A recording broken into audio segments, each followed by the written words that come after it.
thank you all very much for joining us, and welcome to Venice. It is such a pleasure to be back in this incredible city.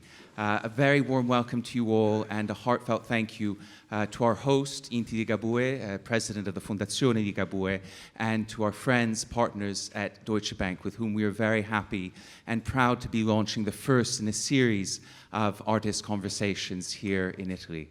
And as we are in Venice, a city that lives and breathes on the water, that is also threatened by the water, that owes its existence to the water, the obvious partnership was, of course, with Ocean Space.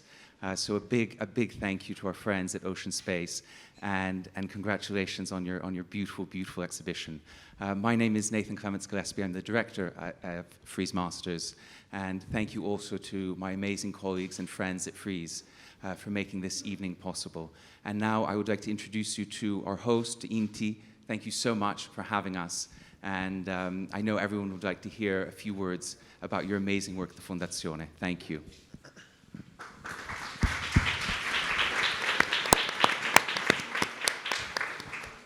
Cari ospiti, cari amici di Frieze, Deutsche Bank, benvenuti a Palazzo Rizzo Ligabue. Per me è casa, ma è anche sede di quello che era il centro studi di ricerca Ligabue, un centro studi fondato da mio papà negli anni 70, dove ha organizzato più di 130 spedizioni archeologiche, paleoetnografiche, raccolto la sua collezione che potete vedere qui questa sera. E dal 2016 è la sede anche di Fondazione Giancarlo Ligabue, una fondazione che ho voluto intitolare a lui, in omaggio al lavoro di 40 anni, il lavoro appunto legato al mondo della cultura e della ricerca. E non si poteva disperdere questo patrimonio di documenti, studi e opere che dovevano essere condivise, che abbiamo condiviso in diverse mostre. Adesso non voglio rubare spazio e tempo agli amici qui presenti, perché alimentare cultura è alimentare tolleranza, e credo che l'occasione di oggi sia la migliore che si possa avere, per cui non rubo ulteriore tempo e vi lascio a voi la parola. Grazie. Thank you very much, Inti. And now, Roberto Paratzini from Deutsche Bank, thank you so much for being with us, and thank you for making this possible. We have a very strong shared commitment with Deutsche Bank, a commitment for art, a commitment also to sustainability and for the oceans. And so, who better than to launch this series with? So, Roberto, over to you, and thank you for being with us. Thank you very much. I know that when you join an event which is based on art, you don't really like a bank to be there and speak about banks and financial matters. So I promise I'm going to be very, very short. My name is Roberto Paratzini. I'm the Chief Country Officer for Deutsche Bank in Italy. Very proud, not happy, proud to be here tonight. You know that Frieze and Deutsche Bank have been enjoying a very long time relationship and partnership. I'm happy to tell you that tonight's event is just the first of a series, because we would like this art for conversation to become a series indeed. We are going to arrange for something really special in Milan and then in Rome, so I hope that at least some of you can enjoy the next chapters as well. Deutsche Bank is very much in love with art, is very much in love with water and oceans, so there's no better place than Venice to start this journey. So again, I'm very happy to be in this wonderful venue, and thanks again to the host, and because I could not imagine a better place than this.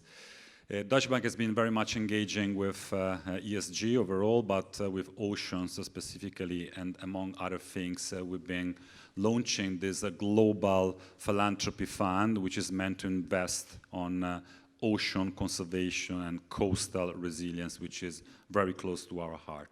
So since ocean is going to be the key word, the buzzword for tonight, I'm also very happy to stop it here. No more banks, and just hand over to Marcus Ryman for the rest of the event. Enjoy this evening. Thank you.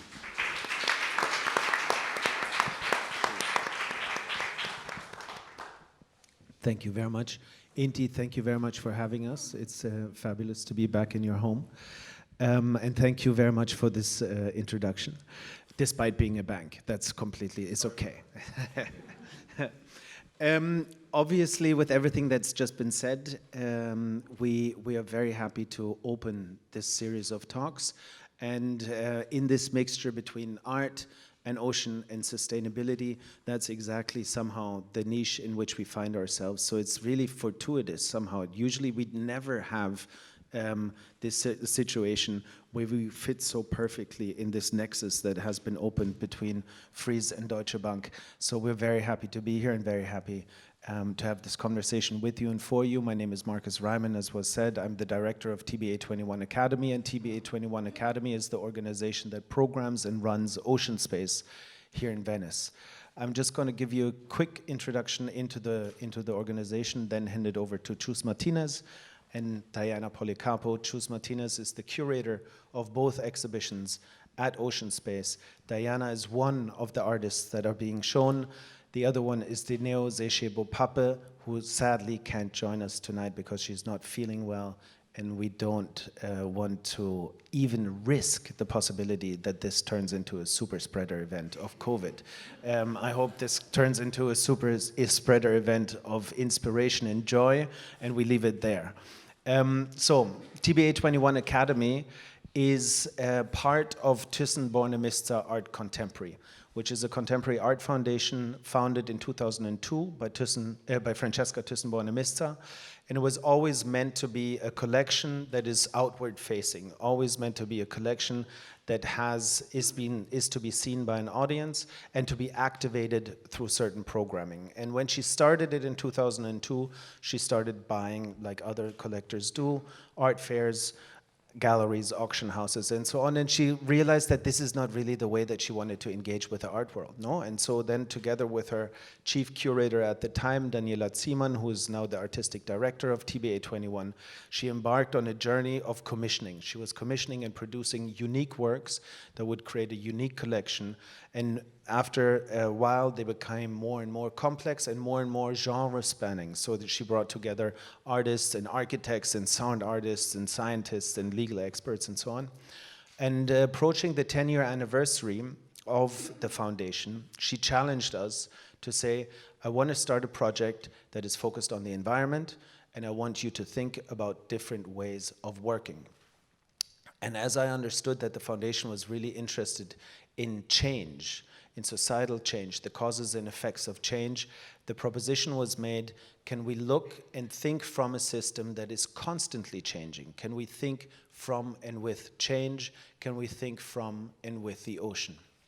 And so the second proposition that was made, that was the easy conversation. The second proposition was, can we stop making art for a second? And that was a little bit more difficult for a contemporary art foundation, but it was accepted. And so we embarked on a 39-meter explorer vessel called the Dardanella, and we brought together artists and scientists, legal experts, indigenous leadership more and more later.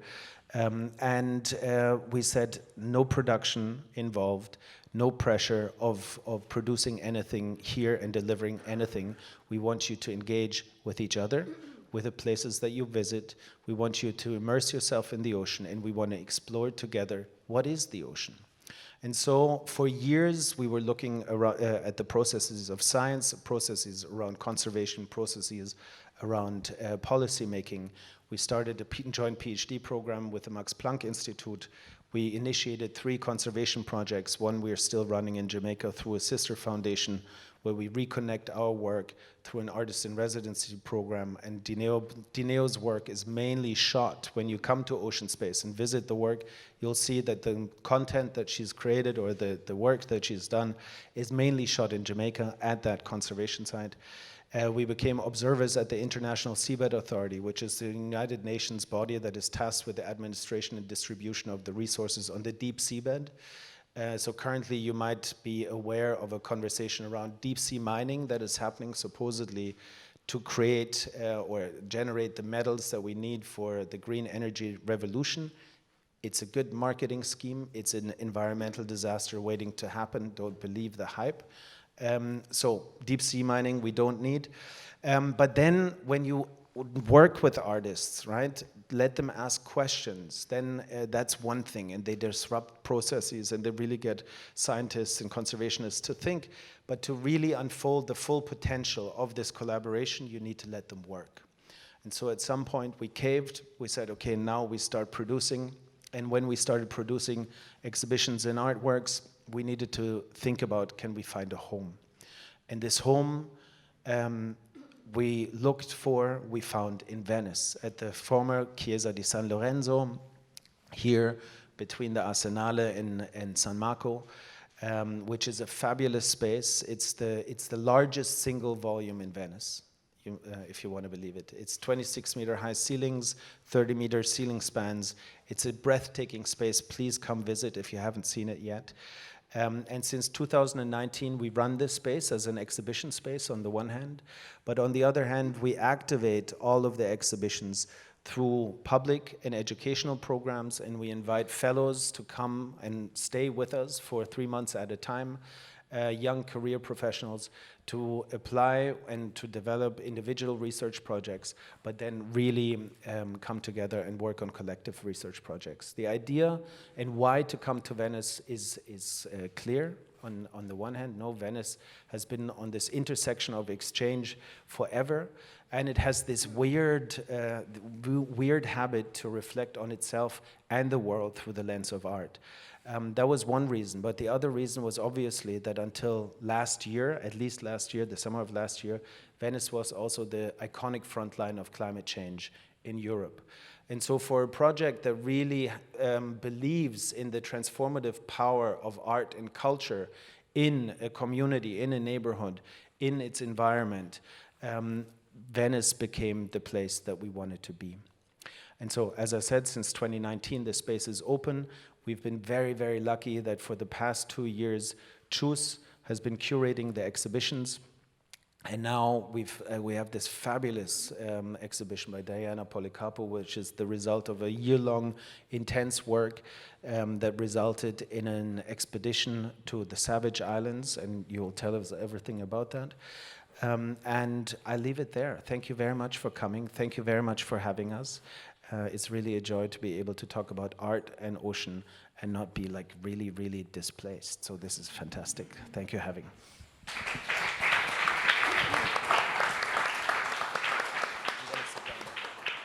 So, Marcus, thank you so much, and thank you to all of you for being here. What I consider an incredible act of generosity and openness towards the artists and towards us. And I would like to start by saying that in the last decades, probably centuries, but more strongly so in the last decades, we have been very confident about the possibilities of telling a message, conveying information, big data, facts, fact analysis. And we thought that because, or at least we thought before the pandemic, that because we absorb the information, we will process an interpretation, a receivership of that information, and that we will act accordingly to it.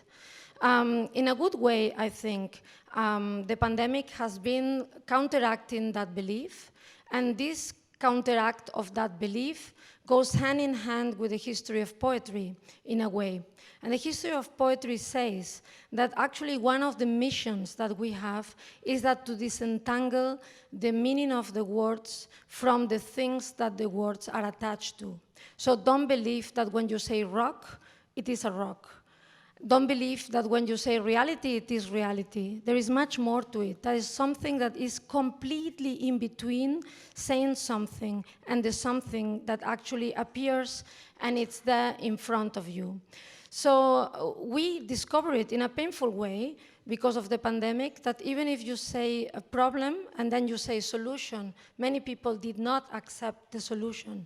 So this correlation in between something that is there and is damaging and something that's there and maybe the solution may not be accepted. Many did not trust that correlation anymore in between what it was said and what could actually solve it. And I like to think about it not as a problem, but actually as an act of poetry. The fact that many artists have been actually telling us that it's not only important to rationally understand, what is really, really important and key is to inhabit that we understand.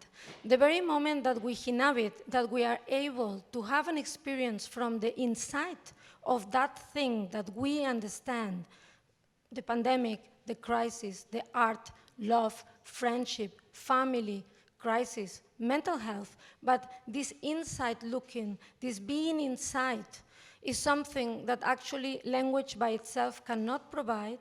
We know it for centuries, but we therefore invented something that provides that insight, and it is called art. And the artistic practice is there because it provides that insight. It allows us and all of you to be inside the problem, inside the ocean, inside the experience, inside the anxiety, inside the possibilities, inside the future, inside all the diversity, all the difference that we can not only understand, we need to inhabit, we need to be inside. And it's an insight that on top of it is very comfortable because it's not demanding. It's a super generous insight. You are inside it, but actually you can be yourself. You can carry on with your life. You can still talk as you were talking before being inside that reality, and yet you get touched. There is something that changes, and you don't know what it is. You don't need to know. You don't need to express it with words. You just start feeling that you have been inside something, and it's not even spiritual, it's just artistic. It's called creativity, it's called art. And for centuries, we have been actually doing this tool, doing it really again and again, and being very proficient in producing that inside reality. So for that reason, I think it's fundamental that we position and that we trust artists to give that insight to the society, because the society needs to be there in order to regain trust. So there is an incredible transformation economically. There's an incredible transformation also in the restructuring of the social. There's an incredible transformation in the values. There is an incredible transformation in the way that different generations connect. There's an incredible transformation in technology. So who is going to teach us to be inside so many dresses, so many substances that we cannot get? We don't have time to get it, but we have art. So for that reason, I'm incredibly grateful. And I'm thinking that this is the most amazing thing that we have to be able to carry on with the future. So when Marcus and TVA 21 Academy invite me to be part of the expeditions and go to the oceans and go with the scientists and with the artists, I understood that it was an incredible opportunity to actually learn with them how to transmit these possibilities to you. And to you, I mean to the public space, to all of us that may not know anything, that we are ignorant yet. So I think that one of the main traits of what you are going to encounter in the ocean space if you go these days is something that is actually evolving from a tradition that we have been creating. Do you remember conceptual art? When the artist wanted to be very minimal and say only one word and only show you something small, small, small to touch, and then just take away experience. And now experience is coming back. What you are going to see in the work of Diana is experience coming back in touch, but also science coming back in talk. And this combination of creating an experience of what I call animated science is really important. It is a science that actually wants to have facts and gather and tell them to you, but also needs many other disciplines that are really key to create that experience. Fiction, myth, symbology, storytelling, oral history, and the invisible. So my first question to Diana is actually, how did you thought about the work, and how do you actually envision the work with, with the touch, with the rocks? Perhaps you can describe what it is to see so that they can come tomorrow and see the work. I hope so. So thank you so much to all of you for this introduction. And it has been a very interesting journey for the last 8 months, I would say. And when Shoes invited me to do this project, I I was really interested to also keep researching in very, very specific natural resources. Some of them were psychedelic, some of them came from ancestral knowledge through my family. This interest in health and in ecology and gender politics has been also something I've been working from project to project. And obviously, I really wanted to dedicate this project to the ocean and to my ancestors, but also to really bring a different opportunity and an experience of writing a short story that, it's more connected with what we can call speculative feminist science fiction ground for these stories to weave and to evolve through the different artworks you can find. So I've been working with sound and with sculpture and writing, and I thought about maybe an installation will be what suits best the ocean space, which is an incredible and difficult space.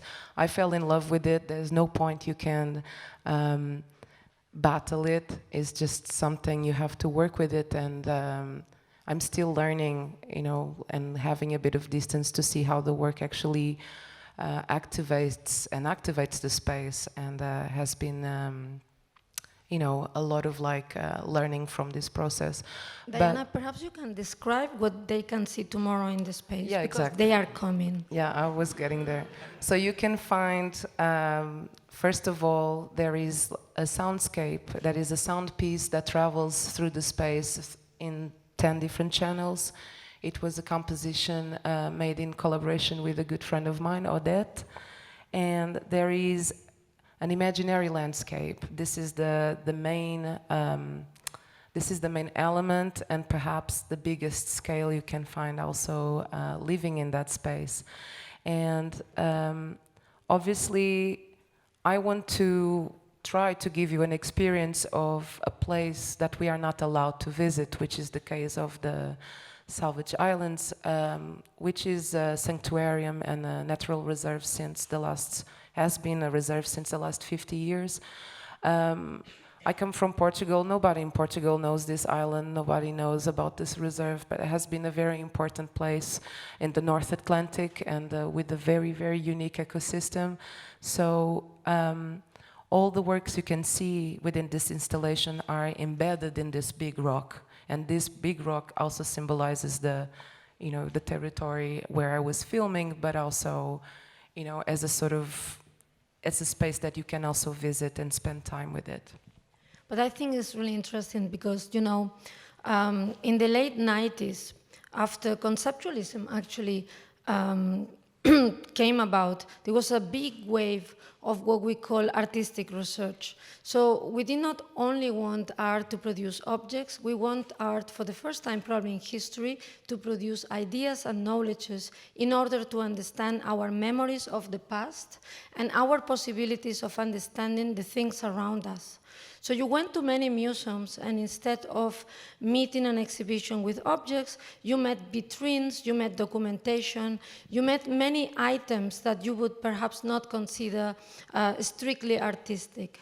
But when you will come tomorrow to the ocean space, and you will see two rocks, and then you see the title, and the title says Ciguatera. Ciguatera, what is this? It is a disease. What disease? The rocks, the disease, the ocean. What do I have to do with that? Then you enter and you see videos and rocks, and then the rocks are talking. Rocks don't talk. Like the Fraggle rock talks. But apart from the Fraggle rock, no other rocks talk. So why are they talking? Are they talking to whom? They're talking to you. And they talk about things that actually science is saying. So I thought this is a really incredible transformative experience because they are given to you in a plastic, like in the 80s. Like they are going back to the idea of plasticity, touch, experience, volume, form. It's unformed, but yet in any unformed, there is the possibility of discipline, of going back to form. Then there is narrative, and then you just don't know at the beginning, what should I do with that? So it's very funny. People start walking, and at the beginning, they don't even dare to go around these big objects. And then the big subject, the cigatera, what is it? So, and you start explaining it again and again wrongly, like me. It's typical of me. So the cigatera is actually a disease. It happens in the food chain. So fishes eat algae. When they eat it, they get sick. When you eat them, you get sick. Why do they get sick? Nobody completely knows. So this idea, this element of the unknown, of being in a savage island, being in the wild ocean, you are situated in a paradise, in the videos, in the touch, and all of a sudden, she tells us this is one of the most polluted points of the ocean. And this contradiction comes to you as a realization through beauty, not actually through thinking about it or reasoning. And that, I think, is super interesting. Perhaps you can tell about your interest in this particular problem. Sure. So when I started the research about the Salvage Islands, it was like a magnet to me, because it was the disease that we've been talking about, ciguatera. It's obviously connected to a kind of toxin and to toxicity in the water that affects us and other species. And the background and the way this disease has been documented since Homer's Odyssey, but also in different diaries of sailors and, during the colonial era, it was something that I wanted to find a little bit more, because apparently the whole tripulations were getting sick. They didn't really understand why. Actually, the ciguatera name comes from siwa, which is it's a sea snail, scientifically called turbopica. So we know there's a possibly an origin from this species that was usually documented as the main cause of the disease. But also today we know that many effects, from nuclear waste to the climate change or eruption of volcanoes in the whole Venezia, can have like a very big impact in the explosion of this toxicity in the water. And another interesting fact, along with ciguatera, is the fact that the Pizzigani brothers from Venice were the first one drawing and placing the island in the map. So they were the first ones doing the cartography and placing the Salvage Islands for the first time. And I was really interested in this cartography because they draw a saint holding a fish and a sea monster. So a lot of the speculation that also goes with, the hallucinations the sailors were having, the sea monsters they were seeing, the chance of mermaids, could possibly also come from symptoms of, having intoxicated fish. And there's a whole story about this that I also, we can talk about it later. But ciguatera also became this very complex disease, because in the Atlantic, we know there's so much more to find about it, because we don't know the patterns. We know that it's transmissible via sexual intercourse or breastfeeding. We know that there are many symptoms that you can feel, and I also use them to write fiction, obviously, as you will see in one of the films. But it has this complexity as poison and cure, and I was really interested to visit these islands and have a collaboration of a really amazing team of scientists to really try to understand what is this disease, why is it bad, why nobody knows about this. And another element that was also very important for the research is the fact that this territory is analogous to Mars. So we do have a narrative that also places this attempt of training astronauts in this island, of bringing algae and bacteria that has been conserved in salt for many centuries. The deep time, the geology is so specific and beautiful that they're really trying to understand how is this analogous to Mars, how can we bring this to space. So this was the sort of the base and the kickstart to to making the installation. I have a question that actually a student of mine posed to me this morning. In one of the videos, one of the scientists talked about astrobiology. And of course, she said that is the idea of the possibility of being analogous to Mars. But what is actually astrobiology? Actually, my student asked, choose, did they found an alien? Well, the experience I had by collaborating with an astrobiologist was in the sense that if we want to find a cure, because Ciguatera doesn't have a cure yet, apparently, how should we start? And there is a lot of knowledge, ancestral knowledge and oral history in some islands of the Pacific and the Caribbean. So my first thought was, why are we not studying the plants in Macaronesia and trying to find a possible cure or some free medicine that we could study and kind of learn with all these other places. So an astrobiologist is someone who tries to find microorganisms or other living beings and other species from fauna to flora, and to actually experiment not only growing that life in space, but also how can we understand what actually comes from outer space to the Earth and from Earth to the outer space. The case of spores or fungi, or the fact that algae can have this potential as superfood or as a very important element in power, creating electricity and all these things. So biology is a study of living things from all sorts of species, but also in this case we were really interested to kind of look into these microorganisms and toxins, since they can only be visible through a microscope. But I think it's very important what you are saying, because actually this is a disease that we are not super aware of, but it's affecting actually many, many people. We are not talking about thousands, but millions. And it's affecting all of us because it affects the food chain. So it's very interesting also in the artistic practice of today, and you would see it in many, many points in this biennial. The idea that, in critical thinking in the 60s, the most important issue of having an argument, of being able to think, was to identify the problem, but then from philosophy to political philosophy, the most important act was to stay with the problem.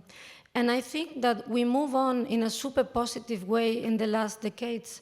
And thanks to many artists and the artistic practice, we learn how not to stay with the problem, but also not to move to the solution.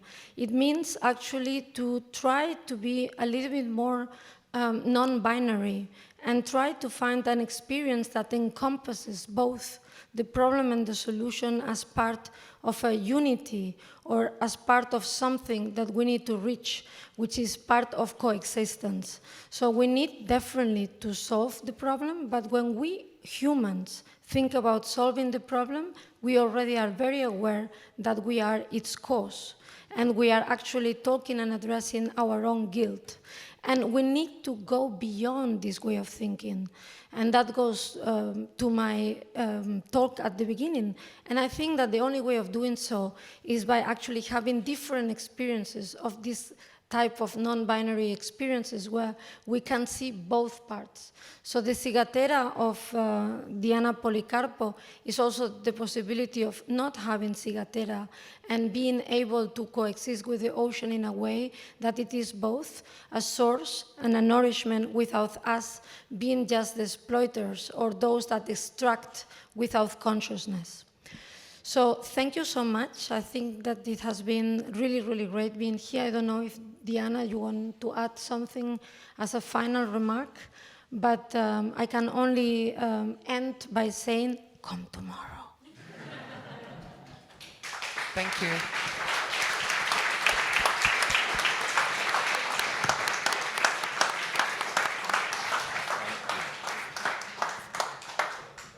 Thank you, Diana. Thank you, Truus. You were absolutely fantastic. And we look forward to seeing you all tomorrow at Ocean Space, where we will talk to the rocks.